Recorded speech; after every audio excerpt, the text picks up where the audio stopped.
আসসালামু আলাইকুম।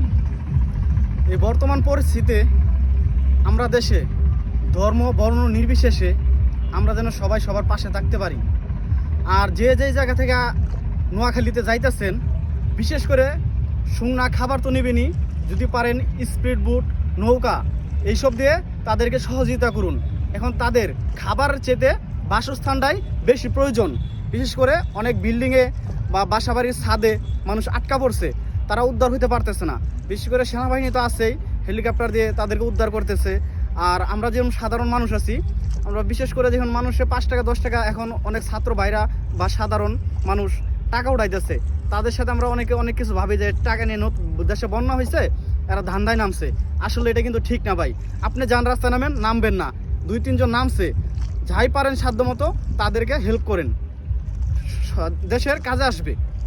আর বিশেষ করে এটা বলবো যেন আপনারা বিশেষ করে নৌকা এবং স্পিরিট বোট এইসবের ব্যবস্থা করে তারপর নোয়াখালীতে যান।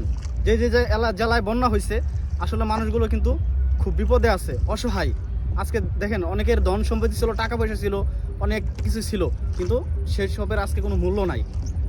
পানির কারণে ওরা ঘর বন্দী হয়ে আছে। উদ্ধার করার জন্য বিশেষ করে নৌকা আর স্পিড বোট, আর দেশের সেনাবাহিনী যেহেতু ওনারা হেলিকপ্টার দিয়ে উদ্ধার করতেছে, আর ছাত্র ভাইরা তো আছেই। আমরা সবাই সবার পাশে দাঁড়াই। ধন্যবাদ। আসসালামু আলাইকুম। ভিডিওটা সবাই শেয়ার করে দিবেন, আমার কথাগুলো যেন সবাই শুনতে পারে। আমি সাধারণ একজন মানুষ, গার্মেন্টস শ্রমিক ভাই। ধন্যবাদ।